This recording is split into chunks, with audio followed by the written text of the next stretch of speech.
When do you plan on applying for the Fiance visa so I can come here and live here in Belize? I thought you were going to apply for me in the U.S. Babe, you're my fiance. No. You realize that? It's crazy. You did such a good job. It was a beautiful proposal. The moment that hit hardest was not the kiss, not the ring, not the airport goodbye. It was that sudden switch in the future plan. Right after the engagement, when Stig stopped sounding like a man building a life with Aviva and started sounding, in my opinion, like a man revealing what he wanted from the deal all along. One minute the proposal looks sweet and reassuring, and the next minute the whole thing gets flipped by one question about the visa, and now the romance does not feel secure anymore. It feels shaky, late, and a little too convenient. You are watching with Sabrine Rose, and if you love catching the little details people try to smooth over, subscribe and drop your take in the comments, because this is the kind of relationship turn where one small conversation changes the meaning of everything that came before it. That is what makes this sting so much worse. Aviva is not reacting to some random misunderstanding. She is reacting to timing, bad timing, suspicious timing. The kind of timing that makes a woman sit there and wonder if the proposal was a promise or a setup. Because once a man gets engaged, then suddenly shifts the life plan, the audience is stuck asking the same ugly question she is asking. Was this love moving forward, or was this strategy finally showing its face because the emotional lock was already in place? And the messiest part is that this happens during what should have been their happiest stretch. They are supposed to be floating after the engagement. Instead, the relationship already feels unstable inside the glow. That is why this moment matters so much. It does not only raise doubt about where they will live, it puts the proposal itself on trial. So before we go any further, we need to rewind. Because once that visa question lands, nothing romantic stays simple anymore. For a brief second, Aviva starts acting like the ring fixed something real. Like the proposal erased the cheating worries, the trust issues, the uncertainty, and all the ugly little questions that were hanging over this relationship before he got down on one knee. You can feel her grabbing onto the engagement like it is proof, not hope. When do you plan on applying for the Fiance visa so I can come here and live here in Belize? I thought you were going to apply for me in the U.S. I really wish Stig didn't wait like 2 hours before I'm leaving to bring this up. Did he propose just so he could get to the US? And those are not the same thing. Hope is emotional. Proof is solid. She is treating one romantic moment like a full security system, and that is where the uneasy part starts creeping in. Because listen, the ring talk is cute on the surface, but under it, there is still anxiety doing jumping jacks and heels. She wants to get him a ring too, she wants him visibly marked, visibly taken, visibly claimed, and that kind of joking possessiveness always tells on the fear underneath. If you need a piece of jewelry to send a public service announcement to women at his shows, Peace was not sitting calmly in the room. Peace missed the flight. What showed up instead was relief dressed up as certainty. And still, I do not read her as irrational here. I read her as emotionally hungry. There is a difference. She wants this engagement to mean the chaos is over, because she needs the chaos to be over. She wants one symbol she can hold on to and say, see, now this is real, now this is safe, now I do not have to keep scanning the room for the next problem. But the fear never left. It only got a prettier outfit. That is why this sweet post-proposal glow feels a little fragile from the start. The romance is there, but the foundation is still nervous. And the second they stop talking about rings, kisses, and forever, and start talking about what the future looks like in real terms, that soft little fantasy is about to hit something much harder. This is the exact point where the whole mood changes, because now we are not dealing with a vague feeling or a nervous joke, we are dealing with a contradiction that has receipts behind it. Earlier on screen, the future sounded simple. Aviva would be the one moving there. They talked like that was the plan, and not in some blurry casual way either. It sounded discussed, understood, and settled enough for her to build emotional trust around it. Then suddenly, after the proposal, Stig flips the direction and starts talking like she is supposed to apply for him to come to the US, and that kind of reversal does damage fast because timing can make even ordinary changes look suspicious. Now, to be fair, people do change plans. Distance can change how a couple thinks, career goals can shift. A person wanting more opportunity does not automatically mean they are using somebody. Ambition and manipulation are not the same thing. That part matters. But timing matters too. Maybe even more. If this was a real change of heart, why wait until after the engagement? Why wait until the final hours before she leaves? Why bring up a future altering shift only after the romance has already locked in the emotion? That is why this lands so badly. It is not only what he says, it is when he says it. A late truth always hits harder because it makes earlier moments look less innocent. Now the audience starts replaying everything in reverse. The proposal, the future talk, the promises, the relief on Aviva's face, all of it starts feeling less stable. And once she is forced to sit in that contradiction, the ugliest question finally comes out. Because at that point, it is not paranoia anymore, it is pattern recognition. Did he propose because he wanted her? Or because he wanted America?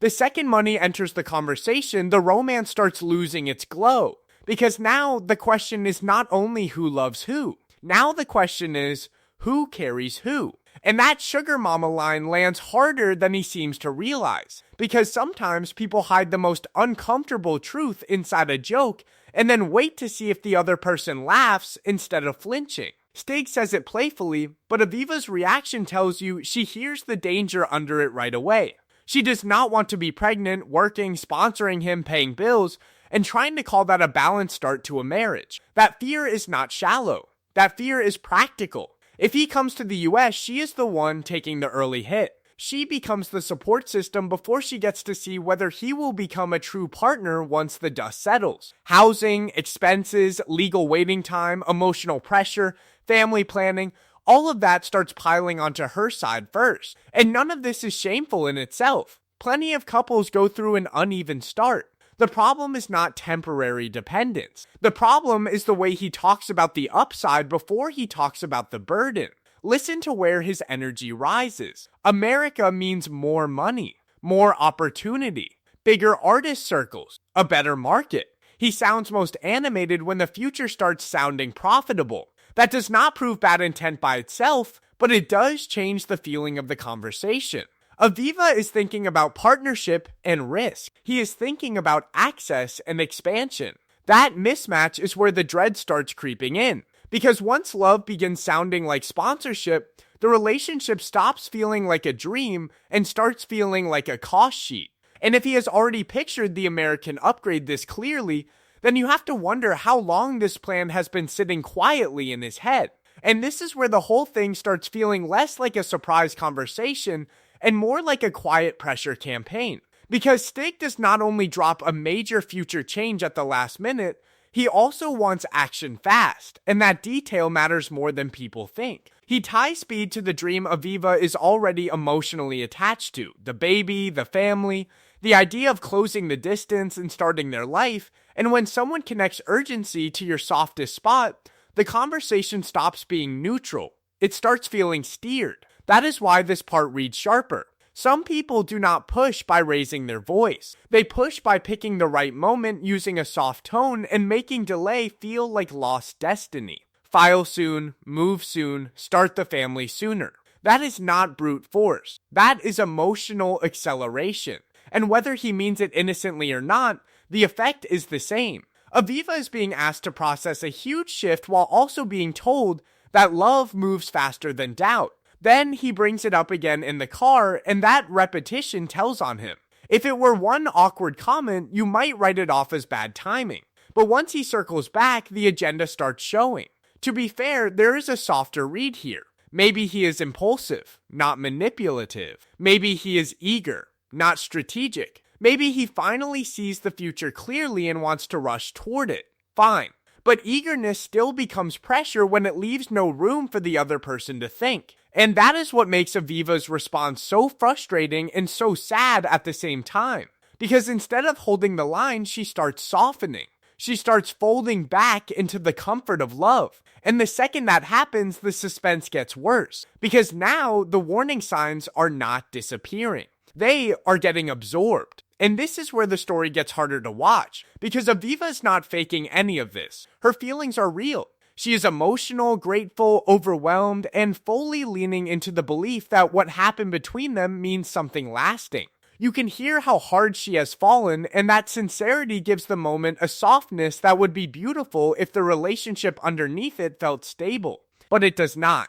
That is the problem. Real love does not cancel real warning signs. That is why her emotion lands as tender and sad at the same time. She wants the dream so badly that she keeps reaching for the version of the relationship that hurts less to believe in. She sees enough to worry. She feels enough to hesitate. But she still wants the future more than she wants the discomfort of fully facing what the future might cost her. That is not foolish. That is human. And it is exactly why this part stings. Because even while she is talking like a woman in love, she is still speaking like a woman on guard. She is still warning him not to cheat. She is still managing fear while trying to enjoy the romance. And that tells you everything. If you are telling your future husband not to hurt you while standing in the glow of an engagement, then trust did not get repaired. Trust got covered up for a minute. The foundation is still leaking. So the goodbye hits with two emotions at once. On her side, it feels full, aching, sincere. But the air around it is not clean. There is still tension sitting inside the tenderness, and once she walks away, the next question gets even louder. If she is this emotional leaving him, what is he about to reveal once she is gone? The second Aviva leaves, the mood changes, and that change is what makes this part hit so hard. Because on her side, the goodbye felt emotional, messy, full of love, but on his side, the future suddenly sounds cleaner, brighter, and a lot more career-focused than relationship-focused. He does mention getting married, and fair enough, that is part of what he says, but listen to where the energy sharpens. Listen to where the excitement rises. It is not around partnership. It is around opportunity, around money, around what America can do for him. That is the revealing part. When Stig starts talking about the future alone, he does not sound like a man lost in the emotion of leaving his fiance behind. He sounds like a man mentally stepping into a bigger market. He starts lighting up over the chance to make real money, grow as an artist, meet bigger people, build stronger connections, and move into a space that feels more profitable than the one he is in now. And none of that is automatically wrong. Wanting more for yourself is normal. Wanting a bigger platform is normal. But in this context, after the late visa shift, after the pressure, after the money talk, it lands differently. Because now the mismatch is impossible to ignore. Aviva is imagining Arizona, closeness, family, emotional security, and a shared home. Stig sounds like he is imagining access, expansion, networking, and scale. They are both saying future, but they are not describing the same future. They are using the same relationship words while quietly chasing different outcomes, and once you hear that split, you cannot unhear it. Suddenly, the engagement starts sounding less like a meeting point and more like a junction where two separate agendas are pretending to hold hands. And then comes the detail that makes the whole thing even worse, because once Houston enters the chat, this stops being about moving to America in general and starts becoming about his version of America, built around his people, his opportunities, and his terms. Houston says more than he probably meant it to say. The second Stig starts laying out why Houston makes sense. Brothers there, artist friends there, producers there, more opportunity there.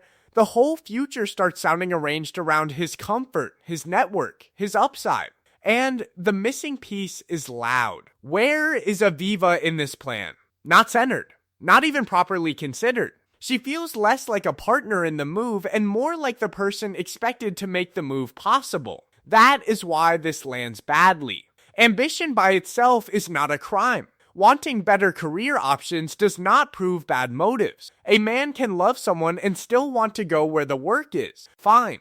But once you are talking about marriage, location stops being a solo fantasy. A serious partner does not mentally build the next chapter around his own contacts and then leave the woman carrying the emotional and financial weight sitting at the edge of the blueprint. And then the X angle makes it worse. Not because X's automatically mean danger, but because this relationship already has trust cracks running through it. So now the city he seems most eager about is also tied to one of Aviva's oldest insecurities. That is brutal. because it means even his dream location comes preloaded with emotional risk she is already struggling to manage. The plan is not only self-focused, it is careless in a place where care should be obvious. That is the shift this session creates. Once Houston enters the picture, Aviva stops looking like the center of his future and starts looking like the route into it. And once that thought gets into the audience's head, the engagement does not feel romantic in the same way anymore. It starts feeling transactional around the edges that by this point, the case almost builds itself. On one side, you have the softer reading. Stig is ambitious. He wants a bigger career. He sees more opportunity in the US. He is thinking ahead, maybe too fast, maybe too clumsily, but not automatically malicious. That is the version that gives him grace. And fair enough, ambition is not guilt. A person wanting more from life is not proof of deception. But then the other side starts stacking up, and this is where the pattern gets harder to wave away. The original future plan pointed in one direction, Aviva moving there. Then came the sudden reversal, and not before the proposal, after it. Then the sugar mama joke, which sounded playful on the surface and uncomfortable underneath. Then the push to file fast. Then the baby talk attached to urgency. Then the way his energy jumped when America became about money and growth. Then Houston, built around his people, his career, his map. Then the ex sitting in the background of that same city. Then the oldest problem of all, trust never fully repaired, not even after the ring. That does not prove every fear Aviva has. It does not turn Stig into a cartoon villain. And it does not make her foolish either. This is bigger than good guy, bad guy. This is about what happens when emotional relief makes people accept contradictions they would normally stop and question. Aviva wanted the relationship to feel safe, so the proposal carried more weight than it should have. Stig wanted the future to move in his direction, and his timing made that look worse at every step. So now the real tension is no longer whether another blow-up is coming. It is whether the next blow-up will simply expose what has been sitting underneath this whole time, waiting for the fantasy to run out of room. By the end of all this, the cleanest answer is not that we know exactly what Stig intended, because we do not, and pretending otherwise would be lazy. The stronger answer is that the relationship stops feeling emotionally safe the second the proposal starts looking connected to access, speed, career upside, and a future designed more around his momentum than their shared stability. That is the shift that changes everything. Not proof in a legal sense, but clarity in a human sense. And that is why Aviva's part in this feels so sad. Her mistake is not loving hard.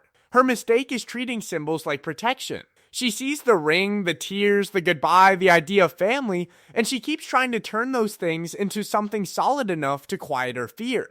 But every time she reaches for safety, the practical truth slips again. The plan changes. The pressure rises. The money talk gets louder.